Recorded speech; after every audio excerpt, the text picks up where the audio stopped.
Hi out there, this is Mark Curran, your host of Cross Examination. We're so happy to be coming to you today with our special guest, Pat Kenneally. You're listening to WSFI Catholic Radio, 88.5 FM, WNDZ 750 AM. Pat Kenneally, Patrick Kenneally, the State's Attorney of McHenry County, the fifth largest county in Illinois, right, Pat? Yep. And Pat's been in office. He's coming up on the end of his second term, so 7 years as the State's Attorney of McHenry County. Pat has done a terrific job. He's a great State's Attorney. For those of you out in the McHenry County area, you're very lucky, very fortunate, very blessed to have Pat Kenneally as your State's Attorney. Pat, welcome. Thank you very much for having me. I love WSFI. I love this program. I love you. You're the paragon of Catholic courage, especially in the political arena. So thank you so much for having me. Great to have you. So Pat, I want to talk to you on a bigger scale. Let's just introduce you first to the listeners a little bit. You've been on before, but by way of background, you were basically a Catholic school guy, right? Was it St. Joe's in Wilmette was your parish? No, it was Sacred Heart in Winnetka. Sacred Heart in was Winnetka. My parish. I went to public school. Yeah. And I did go to a Catholic college, College of the Holy Cross, out in Worcester, Mass. Right. There was four guys I played football with that played football at Holy Cross. Well, they all lived. I think they all lived on my freshman and sophomore dorm room because those guys, we go to the cafeteria together, and I made them look skinny. Let's put it that way. But anyway, I went to College of the Holy Cross, and then I matriculated further to Wash U in St. Louis, where I graduated in 2005. Yeah, that's in Wash U's the top law school, one of the top in the country. So, when you got out of law school, you went to work for who? I initially went to work for Judge Maddox downtown. He was the chief of the law division of Cook County. I sort of originally had thought that I wanted to sort of follow in my father's footsteps of doing civil work downtown. Everything was sort of geared towards getting back to Chicago. I met my wife, who was a social worker at Northwestern Hospital at the time, and we began dating and were eventually engaged. And then I sort of said to myself, like, you know what I want to do? I want to be a public defender in Cook County. And so I began that process of applying for that, and I got it. And it was right at that time that our former and much venerated, I'm saying that with sarcasm, Governor Blagojevich sort of cut the budget in Illinois. Him and Mike Madigan were having a kerfuffle down in Springfield in the budget, and so the public defender's office, I guess, was just not funded. So they called me and they're like, hey, we got a job for you. It's waiting. It could be 6 weeks. It could be 6 months. It could be a year. We just don't know. So at the time, I was living, with my parents in my childhood bedroom at my parents' house, and I said, well, I got to get the heck out of here. So I started applying to places, and I got a job interview in McHenry County, and I said to myself, where's McHenry County? But I eventually found out as I went up there. I got the job, and my thinking was, well, I'll just do this for 2 years, because there was sort of this understanding it's not so much present anymore, but there's this understanding, I think, in the legal field where, everybody wants to hire state's attorneys. They're the guys that get into the courtrooms. They're the guys that learn how to talk on their feet, handle themselves in front of a judge. And so my thinking was, well, I could just flip this job in McHenry County back to a lucrative civil job in Cook County. And so let me do this for 2 years, and then I'll come back. And I've sort of said farewell to the Cook County State's Attorney's Office. But that's not what the good Lord had in store for me. It's great. You know what? I've known Pat for all these years, and even before he was elected state's attorney, and I consider him a very, very good friend. And he's been on as a guest before. So I've known Bill Maddox for 40 years or so. So Bill Maddox, Jumbo and Schwartz was the firm that he was with before. Yep. One of his sons was a couple years ahead of me at Spring Hill College in Mobile. I played lots of golf with Bill Maddox. I know Bill Maddox really well. Bill Maddox was a roommate of Phil Donahue, the longtime TV show. He was the mayor of Boys Town too. Right, he was an exactly. orphan And they both Iowa. went. Yeah, Bill Maddox went to Boys Town in Omaha. Exactly right. And he was the longest. He was oldest serving judge in Cook County. He challenged them on a lawsuit and was able to stay on the bench, and he's still alive. He's not, I assume he's not practicing, he's got to be in his 90s. But it is so crazy. It just goes to show you, folks, it's a really small world, and especially a small Catholic world. We were talking about this before, how Catholic Jeopardy, historically it was always what parish did you grow up in, and once you answered that question, you knew everybody, and you were constantly exchanging names, and that was the historical nature of growing up in Chicagoland. It's kind of, sadly, it's gotten away from that as less and less people identify with their parishes. Pat, so I want to start out, let's talking about what's going on with regards to the concept of prosecutorial discretion, and what your thoughts are on President Trump as we sit here today. The New York district attorney and state's attorney are the exact same thing, for those of you that don't know. The New York district attorney for, I believe, Manhattan, is in the process of indicting President Trump, and people have seen the Justice Department, State's Attorney's Office, District Attorneys, U.S. Attorney's Offices weaponized for some time. I mean, what's going on with that, and what are your thoughts? So I think prosecutorial discretion is probably the most important and critical component of the justice system. Just sort of stepping back and thinking about the concept. When justice is not sort of the mechanical application of the law, and everybody can sort of see this intuitively.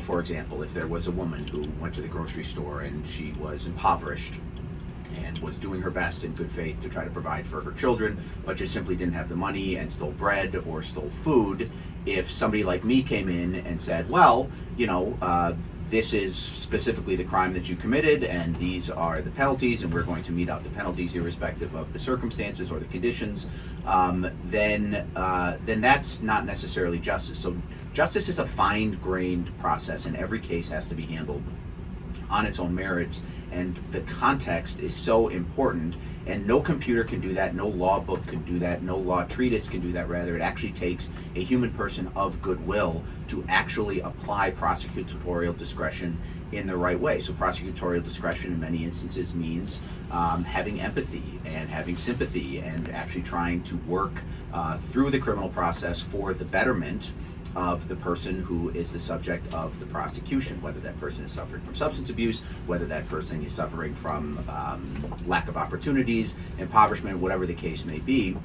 And as a Catholic prosecutor, I think we're certainly called to try to make the lives of those people who end up ensnared in the criminal justice system better, one way or the other. In addition to that, you often run into people, so you sort of take the example of who was the gangster in Chicago that got busted on taxes? What was his name? Al Capone. Yeah, Al Capone. So you take sure. Al Capone. So you sort of have this understanding that Al Capone is this horrible person who is this insidious force within society. And while by virtue of the fact that he had so insulated himself and done such a good job with his criminal organization that he was essentially immune from prosecution for what we really wanted to get him on, which was murder and mayhem and rape and gambling, whatever the case may be, by virtue of the fact that you know and know with a moral certainty that this is a person who is a clear and present danger to society, you can use prosecutorial discretion with respect to other lesser charges, but attempt to sort of ratchet up the penalties to try to go after those people. Now, with respect to President Trump, it appears as though that's the latter. So you have somebody who has been so vilified, demonized, and hated with such a passion. Why do you think that is? I think it's the juxtaposition between President Trump and the manner in which he handles himself and President Obama. I think there were so many people that had idealized and characterized President Obama as sort of this epitome of presidential, what's the word, sort of class, or sort of like this, and then along comes President Trump, who appears to be motivated singularly by self-interest and power and all the rest of it. Yeah. And so when there's just this almost instinctual hatred of the guy from people who do sort of for the most part associate It's very themselves true with the what left. you just said. That so President Obama, for example, my brother Anthony's got 7 kids. He lives in the city, and his one of his children played soccer on the same team with President Obama's daughter, the older daughter, and he would go up to President Obama when he was then State Senator Obama and then U.S. Senator Obama, and talk to him. And he said he was the most charming guy. And my brother Anthony will be the first to tell you that President Obama's politics are nothing other than evil. So it's really, yet President Trump, who seems to manage in a way that's very consistent with our faith. And he just says it, the thing, we have, and I hate people that use hate's the wrong word. The word norm, when people say the word normalize, I generally have suspicion of them. But we have so normalized corruption within our governmental process. So just think about the state of Illinois. You know what I mean? Think about what happened to President Trump in terms of the 2020 election. You have one guy who is one of the richest people in the country, and the Facebook guy, spend over $500 million to do everything in his power and change the nature of our voting practices to get rid of President Trump. Look at the state of Illinois. I mean, you have a governor who who, in terms of merit,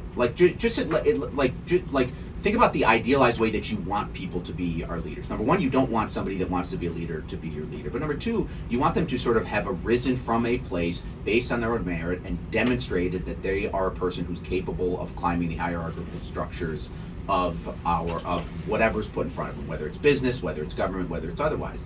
You have somebody that just jumped the line simply by virtue of the fact that they are the richest person in the state, and then they become governor, and we all just sort of accept that. Yeah. And then they spend money in order to become governor. He's kind of a unique guy, Pritzker, in the sense that we've had other people that have tried to buy offices in the past, but they weren't successful.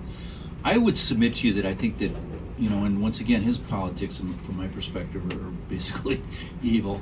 But I think he's a charming guy, and I think people underestimate him, and he knows how to connect the dots and who he needs, and and everything else. I don't think he just wrote a check. I mean, because I've seen these people over the years that wrote ridiculous checks, like Blair Hall ran for U.S. Senate and just spent millions and millions and millions, way more than the rest of the field, and he's stuck at 10%.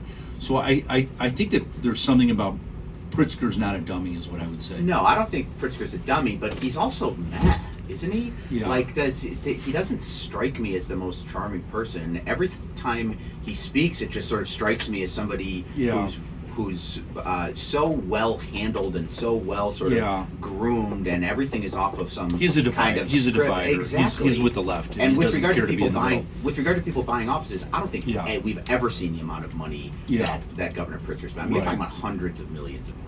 Right. No, I would agree. So, prosecutorial discretion is something that, we looked at most recently the Murdoch murders and what have you, and how all that family seemed to be able to get away with all those years and what have you. Do you see a deep state in your, circles as a prosecutor? No. And you don't see a deep state sense where people got away with something? Maybe not where you are, state's attorney, right now. But in the past, have you heard stories about how, past sheriffs and what have you, people get away with everything based on their name? Yes. So yes, the thing, one of the things that I found getting into government is there are just so many temptations on a day-to-day basis to use your power in small ways that then can aggregate into something bigger, or that just sort of gets you off of the right and narrow to the point where you sort of corrupt yourself and then begin to abuse your power in worse and worse ways. That being said,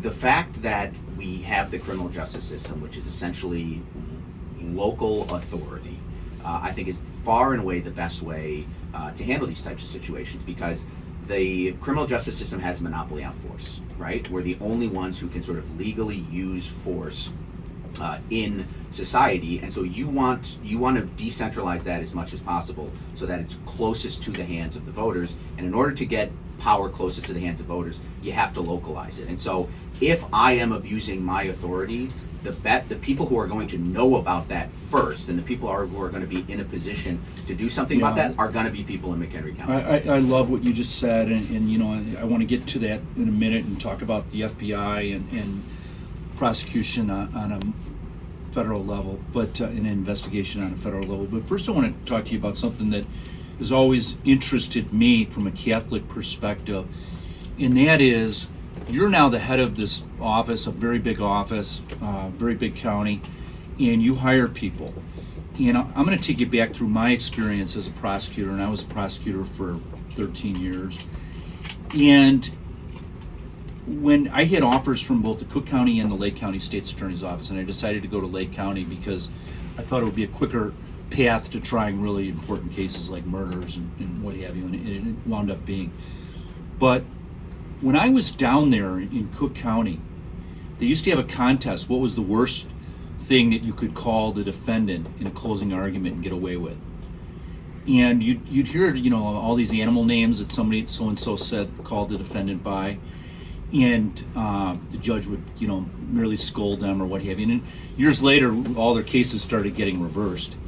And this was written about by the Tribune for a long period of time. They used to have the defendants down in Markham weighed before they went to DOC, as they tried to see who could get the, you know, pound for pound, who was getting the most sending the most people to DOC.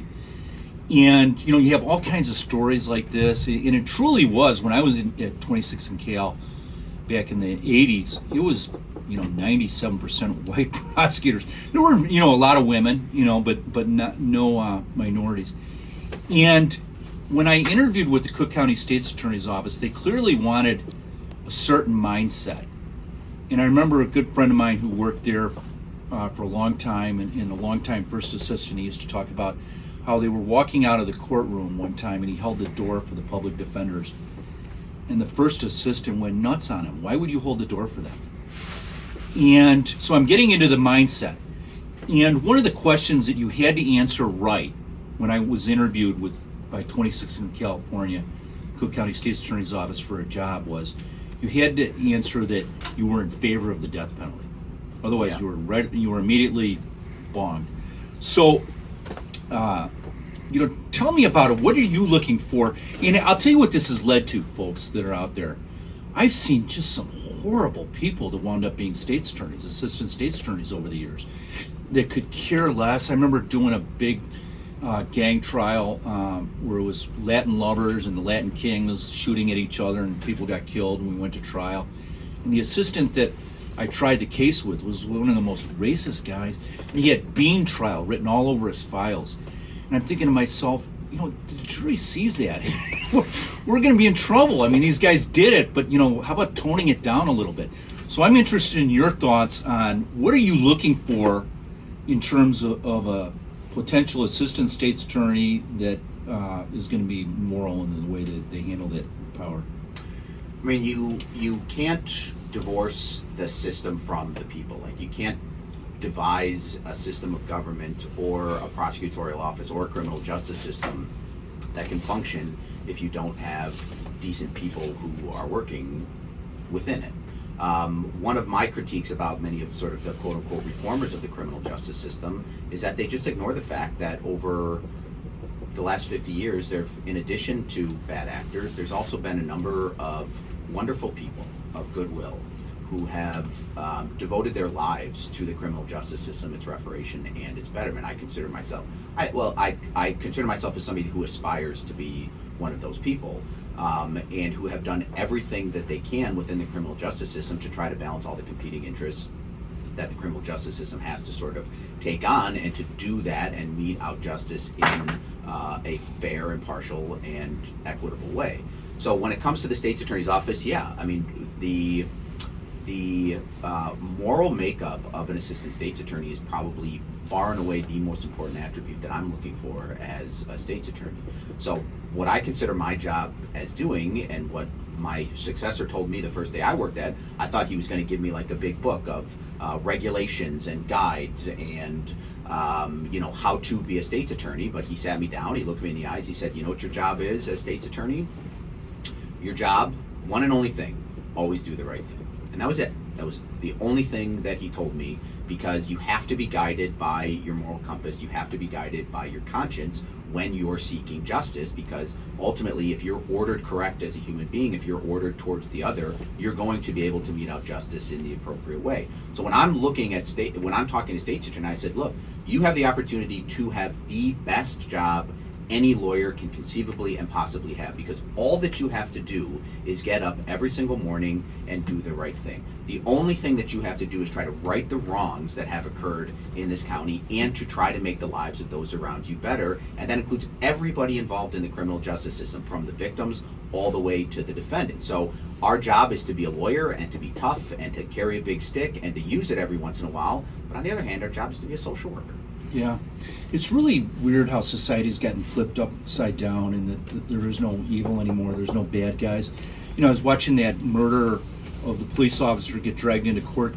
I think it was like yesterday, for his arraignment, and I reflect back on the days when I was in the state's attorney's office in Cook and Lake, and like I said, Cook was like the 80s, and if there was a cop murder, every seat in the courtroom was packed. They were standing out in the hallway hoping to get inside somehow.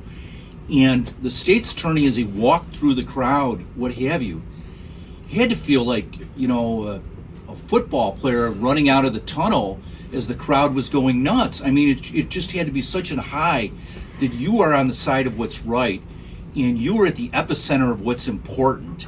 And the public defender, they have an oath that they take and a duty to zealously represent their client, but that is the visiting team. I mean, as far as that place, and you were made to feel like, God bless you, thank you for standing up for what's right. That's not the way people see things as much today, is it? No, and the thing that I guess what I've learned about especially evil with regard to the prosecution of crimes is there are deeply broken, evil people that do horrible things for evil reasons, and I don't mean evil reasons like mental illness or lack of socialization or whatever. I mean existential evil reasons. They have a form of archetypal evil which is in their heart, and that's why they do these horrible things. And that's the only explanation I've come up with.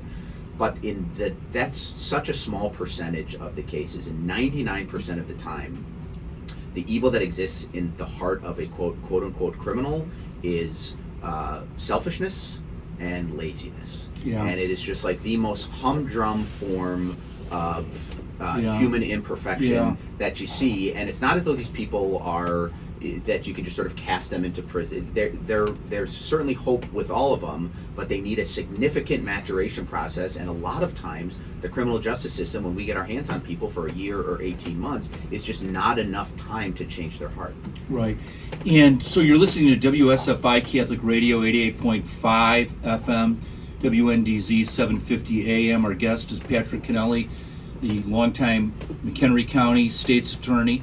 And I'm Mark Curran, your host. The show is Cross-Examination. We're glad to have you. We're very lucky to have Pat with us today. So, Pat, let me ask you a little bit about prosecutions on a bigger level. Now, historically, virtually all crime was prosecuted at the state level, and that's the way the drafters of the Constitution, the founders of this country, envisioned it. 10th Amendment Reserve Clause, those powers not expressly stated or reserved for the states, specifically police powers. And then in 1970, the federal government passed the RICO statutes, allowing them to go after mobs by using the Commerce Clause. And eventually they started passing more and more statutes, giving themselves more and more criminal authority. They still don't have as much authority as the states. 99% of all crimes are still prosecuted at the state level. But the federal government and the federal Justice Department, the FBI, have really gotten a black eye lately. How much of that is deserved, and what are your concerns when working with them?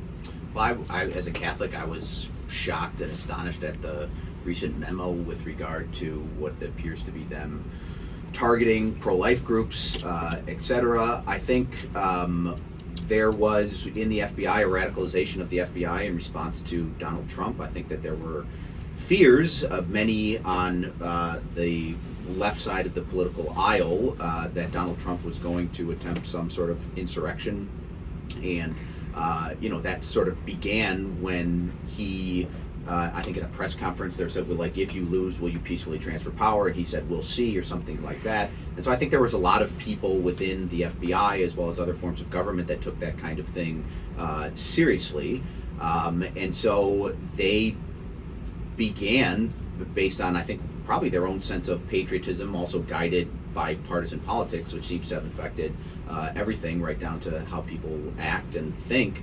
I think they began to plan for that. The problem with the FBI is sort of what I talked about earlier, which is they lack sort of this provincialism, which is when you centralize power, especially the power to use force and throw people in jail, and then you combine that with a acutely partisan setting that we all live in, the whole idea that something can't go wrong is absurd. Yeah, they have a lot of authority that state justice entities do not have. For example, it's much easier for them to get eavesdropped. They have a lot, broader laws and everything, and so they have the ear of Congress where they're constantly passing laws to give themselves more power. Even though, like a murder case, they have no authority to prosecute a murder. They have no authority to prosecute most crimes because they don't affect commerce, which is really the only way that they can pass a statute giving the federal government criminal authority, but nonetheless they have it. Do you think that there's not enough oversight of them, or what is it? It seems like all the eyes are focused on local, but they kind of get away with doing whatever they want. They pick and choose. Well, yeah, I mean, there is a lack of oversight, and then you also couple that with the mentality. It's always easy for, and I think law enforcement did it for a long time, is they'd always go back to the well of, hey, we're law enforcement, we demand more money and we demand support, and every politician over the last 30 years, up until sort of recent times, was able to say, we're getting tough on crime and we're going to support our police, and so most of the demands, most of the requests by law enforcement, whether from local government all the way up to the FBI, have been sort of complied with and acquiesced to. So you definitely have that from an FBI standpoint. I think that still exists in Washington, and I think now that many people who are left of center have begun viewing the FBI somewhat as an ally in many of the political goals that they have. There is a lack of oversight in any type of bureaucracy, especially one as powerful as the FBI. But my experience with the FBI, and I've had a few experience with regard to them on investigations, is that on an individual level, it's made up of wonderful people. Yeah, I have worked with good SACs. That would be special agent in charge, the ones that were assigned to our county. They are very vertically oriented. There's the FBI agents on the ground, from what I saw, don't have as much discretion as, let's say, a normal police officer. Rather, before they do something, before they act, before they make a decision, they often have to conference call it. And so so I sort of described it as a corporate law enforcement office. No, I agree with that. So, Pat, I want to talk to you about what's going on in Illinois and how we're basically not locking anybody up, or very few people locking up, as though there is no such thing as evil, and what your thought is on that. You mentioned earlier that most of these criminals are either selfishness or laziness, and it's interesting that you say that. When I was a prosecutor and I was assigned a case, the first thing I did was try to think, what is the theme of this case? Because when you're a trial lawyer, you're trying to tell this jury a story. That's how they can follow it. Otherwise, they're going to zone out if you don't tell it in a story mode. And so I would go through the 7 deadly sins and think of which one of those motivated this crime. Was it pride, lust, envy, anger, greed, gluttony, sloth? And then I would make sure that I repeated that theme throughout the trial so that people could follow along easily enough. Now, with Illinois, we just think that these people should just commit crime, go back out on the street, commit crime again, and then go back out on the street and never really face any consequences. That seems to be the direction.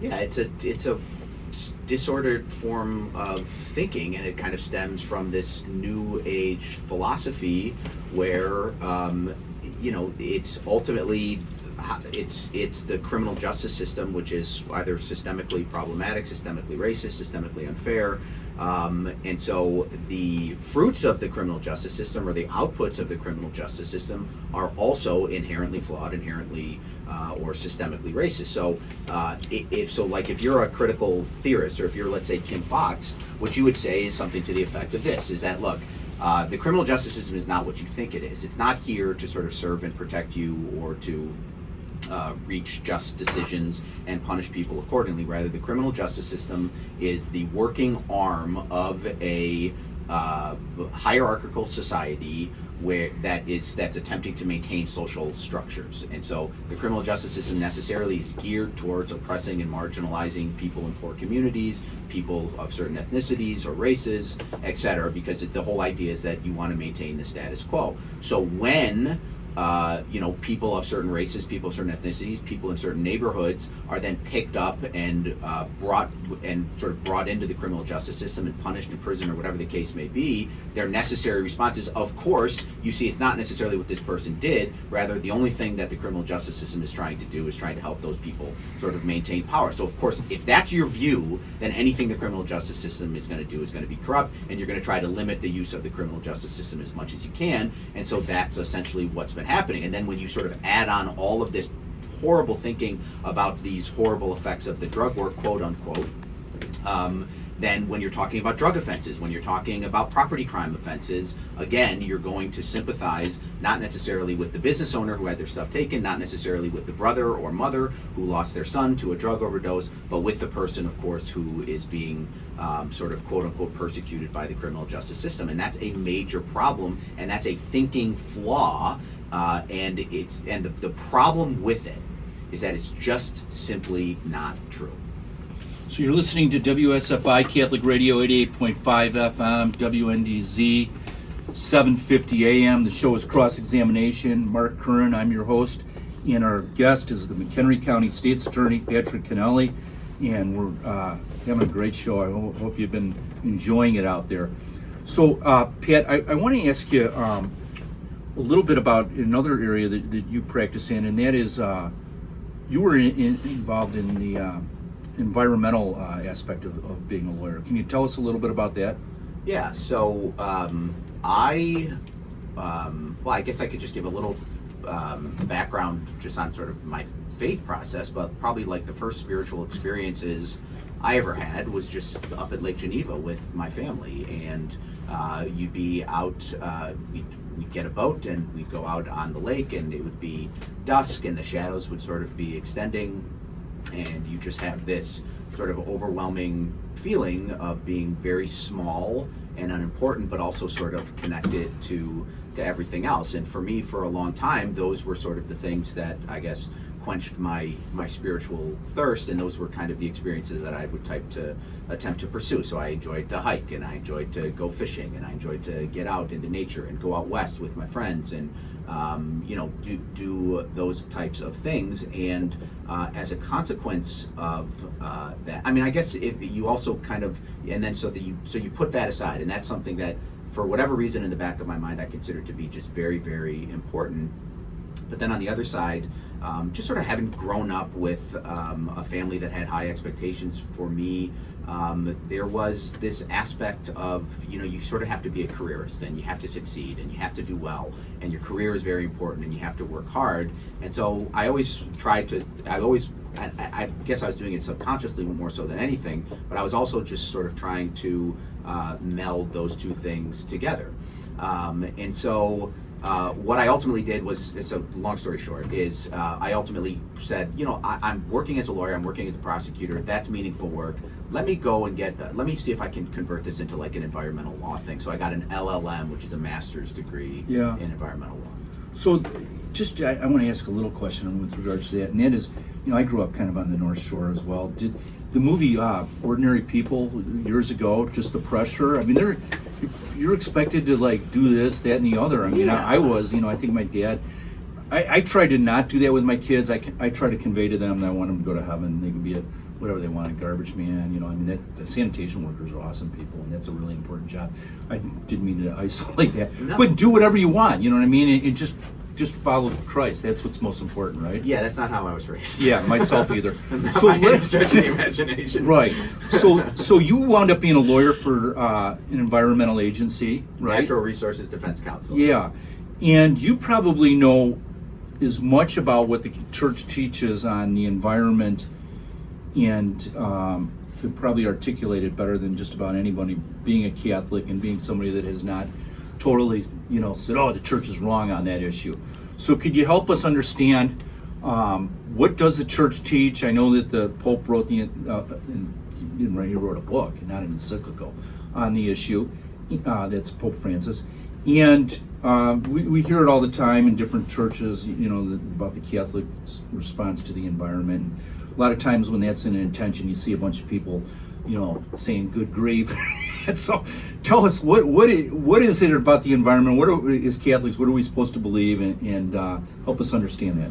Yeah, I mean, for the most part, my understanding, and I'm not a theologian, and I'm not a climatologist, and I'm not a theologist. So with that disclaimer aside, my understanding is that much of sort of a Catholic's relationship with the environment will stem from Genesis, where our job, which is what the good Lord imposed upon Adam and Eve, which was their job, was to protect and to till the garden. So, so the idea is that we have a responsibility as Christians to protect God's creation, and we were given dominion over it, and not dominion to act imperiously, and not dominion to exploit or to take or to use for our own selfish ends, but dominion in that we are in control of it, such that for the purposes of using our creativity as human beings to protect it. So the problem with the environmental movement is that it is so off-putting to many people, especially who are conservatives,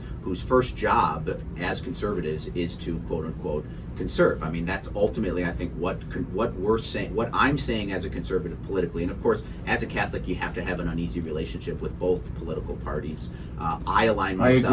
I agree. I align myself from a more conservative standpoint. Right. Neither party is Catholic. Right. And Teddy Roosevelt was the first great environmentalist in the United States, and right. He was a Republican. Right.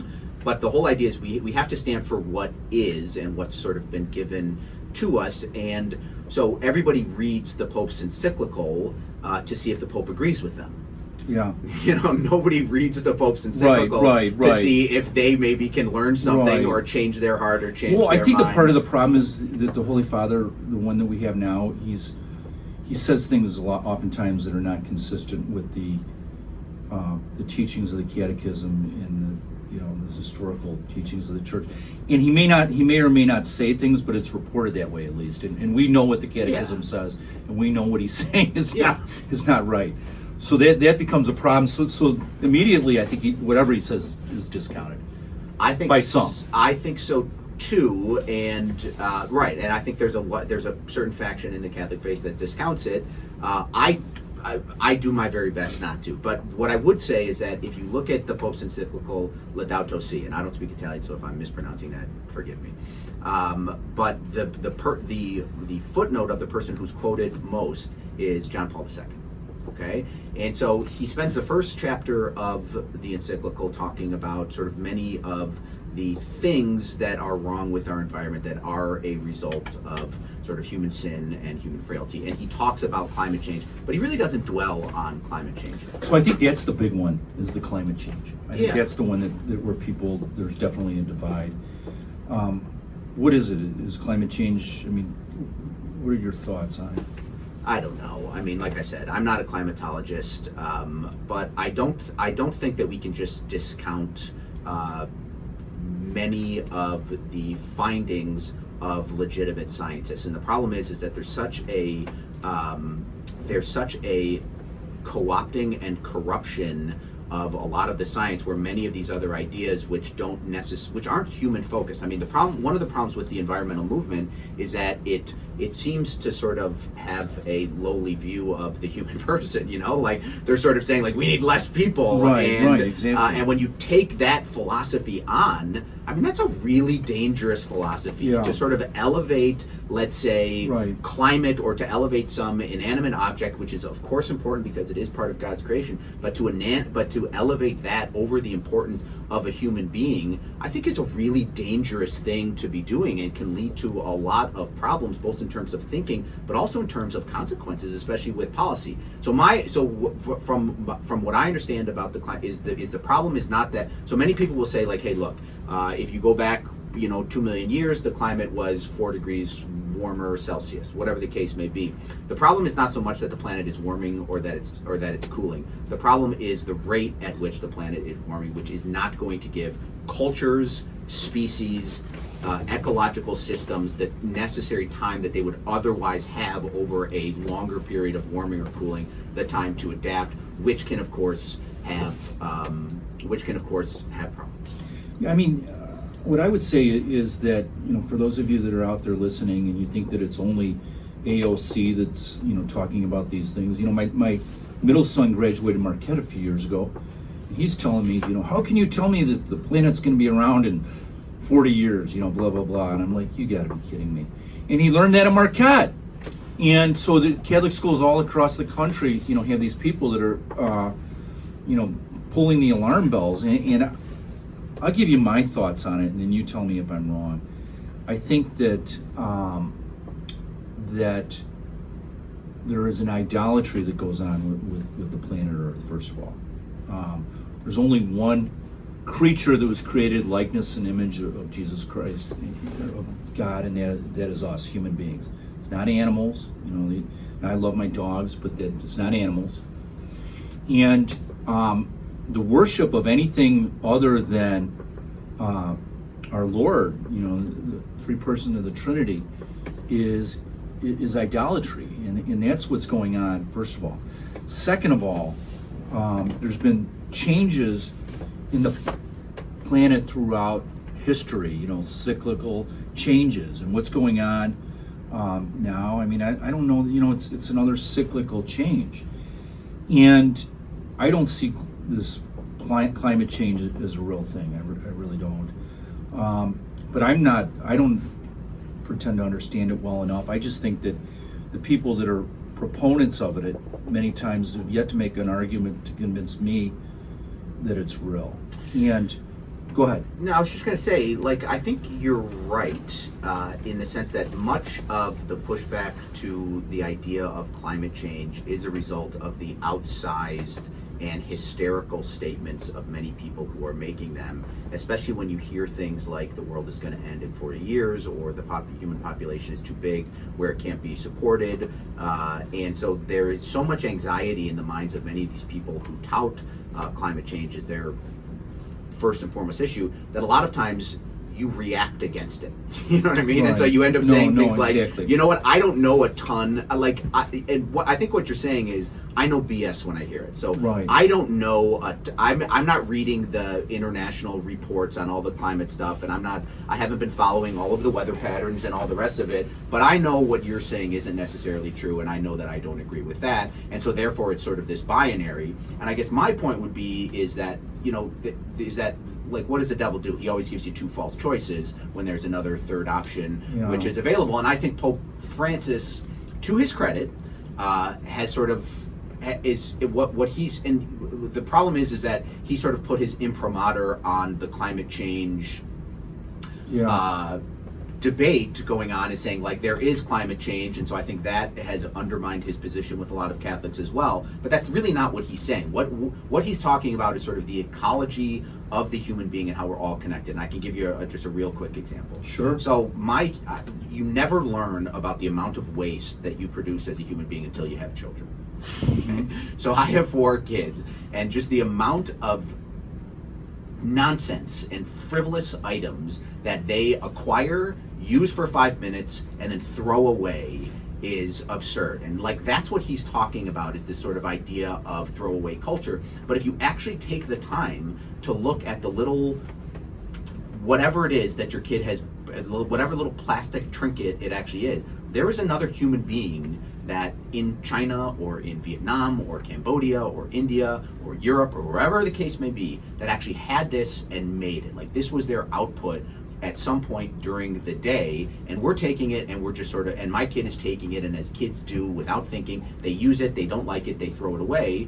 It's a piece of plastic, so it's going to exist forever. And so I think what he's saying is that we have to be conscious of the interconnectivity of all of us on this earth. We have to be conscious of the fact that while creation itself, a fish, a cat, is not as important as a human being stamped with the image and likeness of God, while all that is true, you still can't use your sin, selfishness, unthinkingness to corrupt what is creation and what it was ultimately meant to do.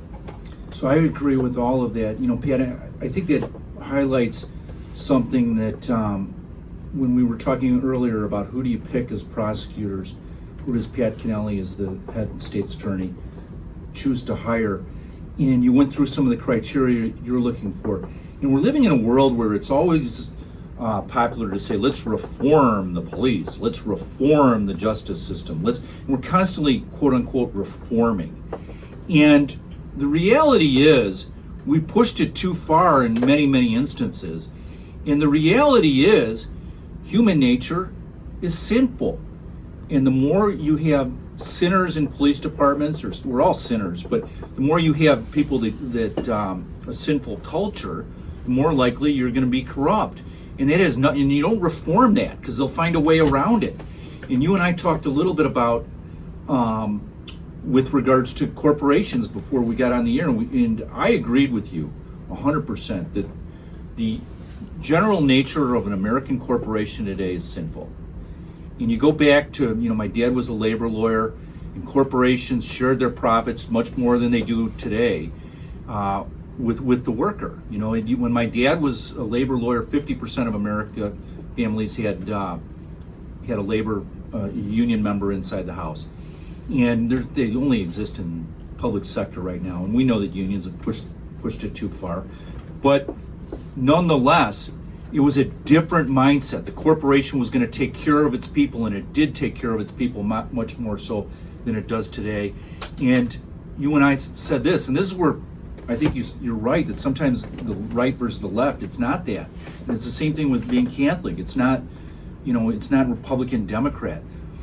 Many corporations, we've seen this, where they get the data and they decide whether or not it's cheaper to dump these toxins into the environment, which are potentially cancerous related, and kill off a whole bunch of people in the process of doing it. Young children wind up getting horrible diseases and everything else, versus to make the product the right way, but more expensively. And they choose the first, and that's a reality. So we can't sit there and act like, you're either an environmental wacko, or you're somebody that doesn't care about you don't want to be either of those. No, definitely not. And I mean, you're talking about just these perverse incentives, which a lot of people face in all walks of life. But like when it just sort of getting back to the environment, the people left of center have so thoroughly taken this issue, corrupted it, and then mixed it together with a bunch of other ideas which people right of center find odious, that it's impossible to tease out the environmental issues in and of themselves from the broader point. And so there are a number of organizations who are right of center that also want there to be just common sense reforms and understanding with regard to, hey, how do we protect God's creation? How everybody wants clean water, nobody wants ecological collapse. If there is, putting aside for the fact that there is climate change, can we have a group of sober people actually sit down and actually debate the numbers and the science, as opposed to public relations people running out some little kid, Greta Thunberg, to start crying, it's enough. What a nauseating sight that was. Yeah. But I got back from California a few weeks ago, and I just remember when I was a kid always going out there in the smog and everything else. That doesn't exist anymore. So we do have cleaner air. We are doing some good things, and all of these changes were not horrible changes, because, as you said, we do have a job to be good stewards of the environment, but we shouldn't worship it. Let me just ask you about a few things, your thoughts on a few things related to this environment. By the way, Pat, the entity that he worked for as an environmental lawyer would go after corporations that were polluters. Oh, yeah. So, what is it with this energy efficient? We seem to get worse products with that.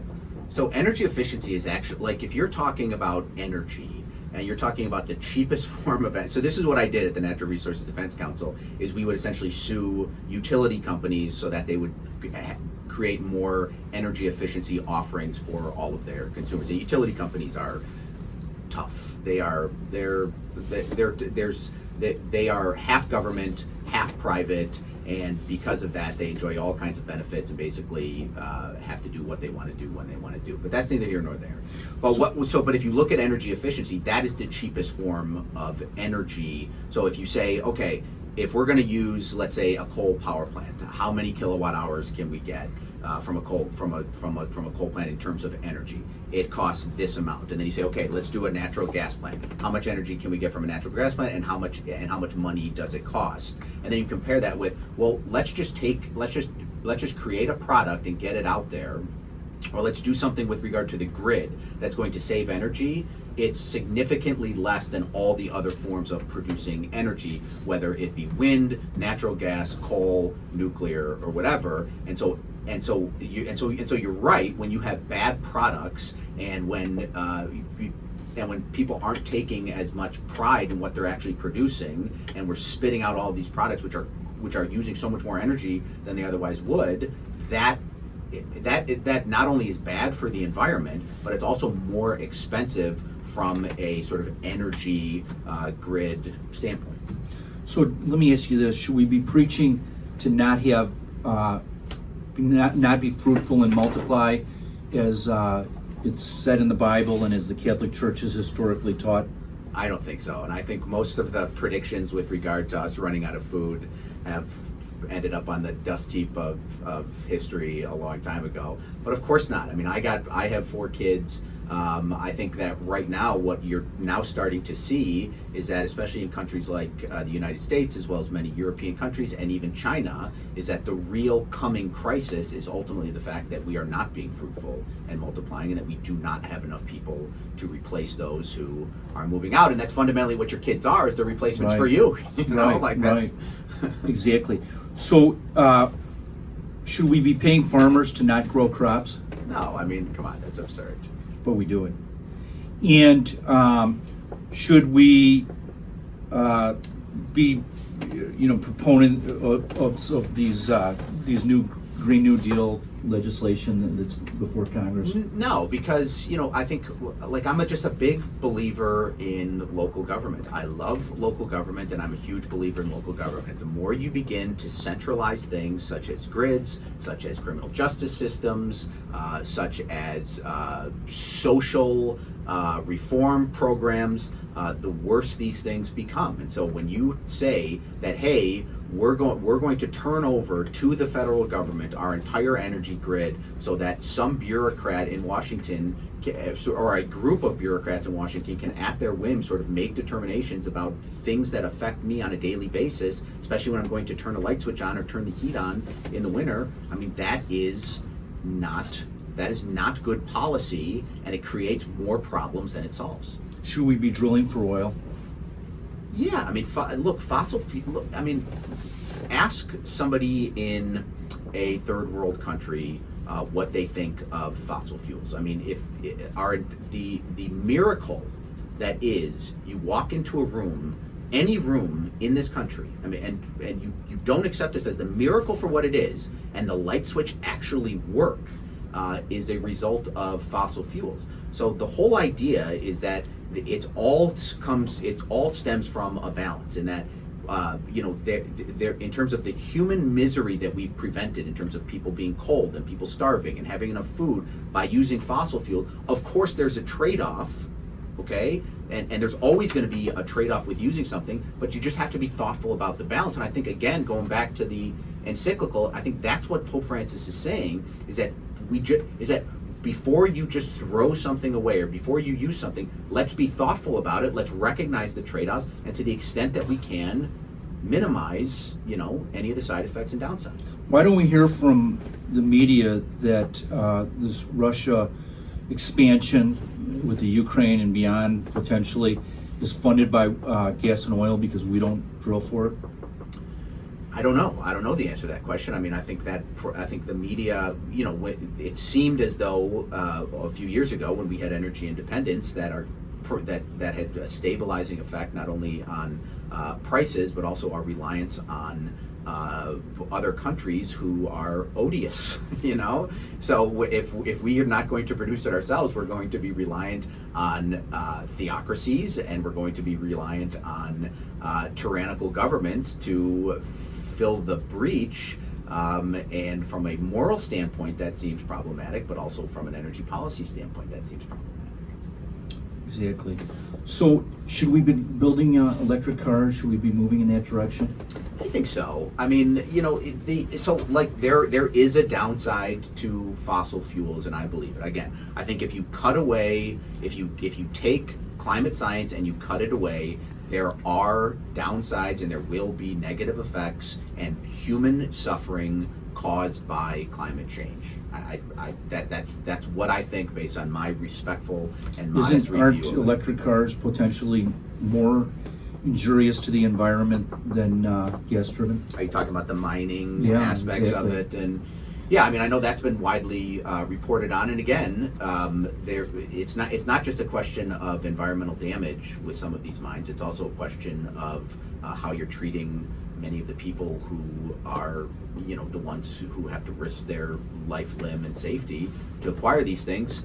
I haven't done a full analysis on the trade-offs, but again, a people of goodwill can examine these issues and try to maximize the benefit and limit the trade-offs.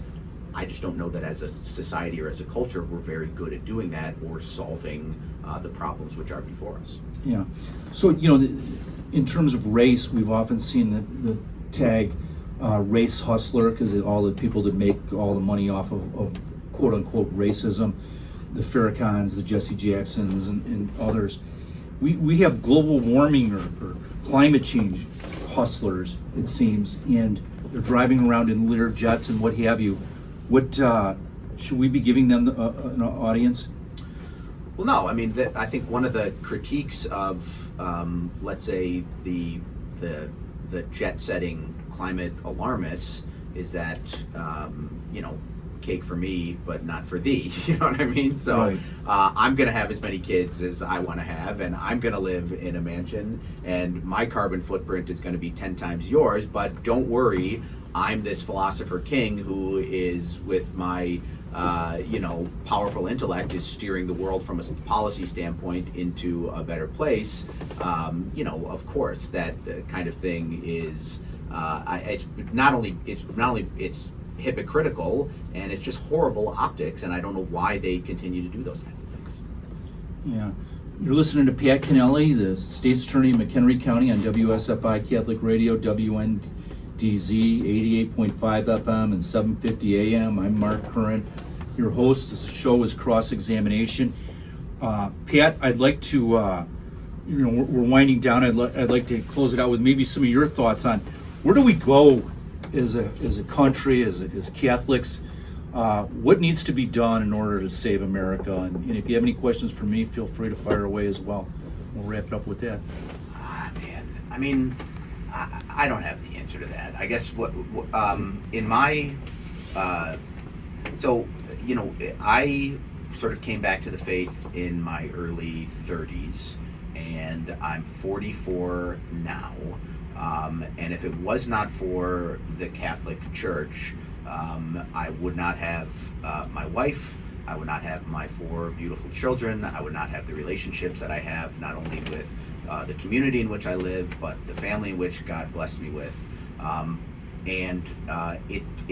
It's taken me so long to figure out one sort of key point, which is from all appearances, and I think this is true with sort of all individuals, like when you're just looking at sort of what's coming out of people and what their outputs are, a lot of times it's a question of mixed motives, you know what I mean? So what might appear to actually be, and I think this is so true in the political arena, where you have so many people who ostensibly are doing things which you applaud or which you say, wow, how wonderful of them, they must be a good person, but their intentions really are not there.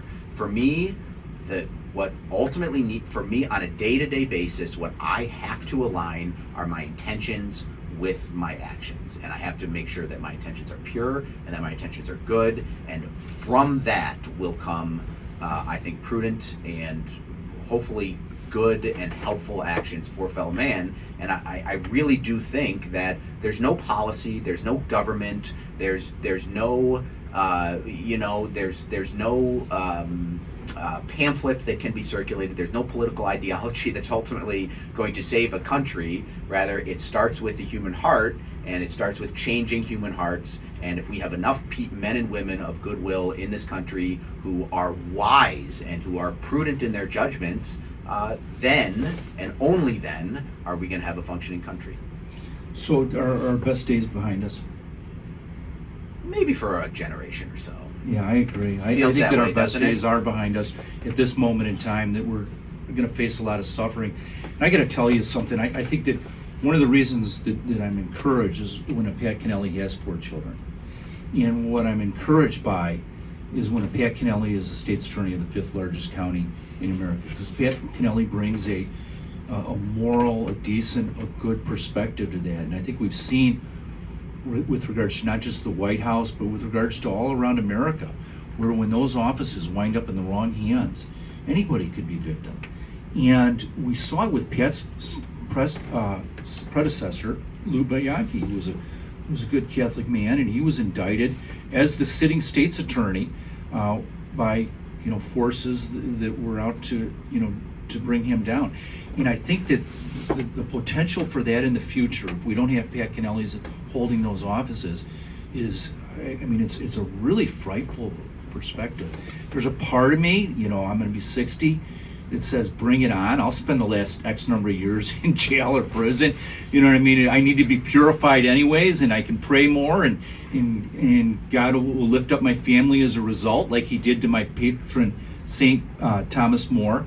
But I think, there's the other side that agrees with a lot of people that we just don't want to live in this world where evil is winning and is growing in all aspects. And even like with the Chicago mayoral race, we got Paul Vallis, who's Greek Orthodox, but he is so in bed with the abortion industry and the LGBTQ agenda and everything else that, we're provided 2 horrible choices, and it's a frightening future. Yeah, I was just going to say, I think Lou and you were 2 of my political, let's say, spiritual fathers. I mean, when I was a nobody, when I first ran for state's attorney, I came out of nowhere. Nobody knew who I was. All I had been doing was working at the state's attorney's office.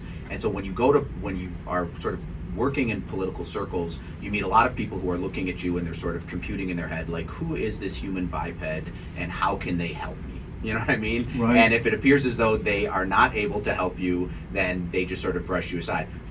Lou Bianchi brought me out to breakfast with you, Mark, yeah. And I just remember how sincerely you sat down and how it was something that I had not seen before, which is a person who earnestly wanted to help me and was willing to do literally anything in your power to do so. And you've been a friend to me politically. Oh, you're a great guy. From the very beginning. But and you and Lou also taught me that being in politics is not about making friends, and it's not about being liked, but it's about doing what's right. And if you're really focused and you're really taking up policy decisions where you are doing what you truly believe is right, you are going to necessarily be picking a fight with people, and there's going to be conflict, and you have to be able to stand in it. And so that was another thing that I learned from both you and Lou. Amen. Thank you, Patrick. You've been listening to WSFI Catholic Radio, 88.5 FM, 750 AM, WNDZ. The show is Mark Curran, Cross-Examination, and Patrick Kenneally is with us. And we usually start in prayer, but I want to close us out in prayer. Hail Mary, full of grace. The Lord is with thee. Blessed art thou among women, and blessed is the fruit of thy womb, Jesus. Holy Mary, Mother of God, pray for us sinners now at the hour of our death. Let's call upon the intercession of St. Thomas More, patron saint for lawyers and government officials, for Patrick Kenneally and others out there, and we'll call upon Our Lady, the Blessed Mother, the patron saint of America. Pray for us. Pray for us.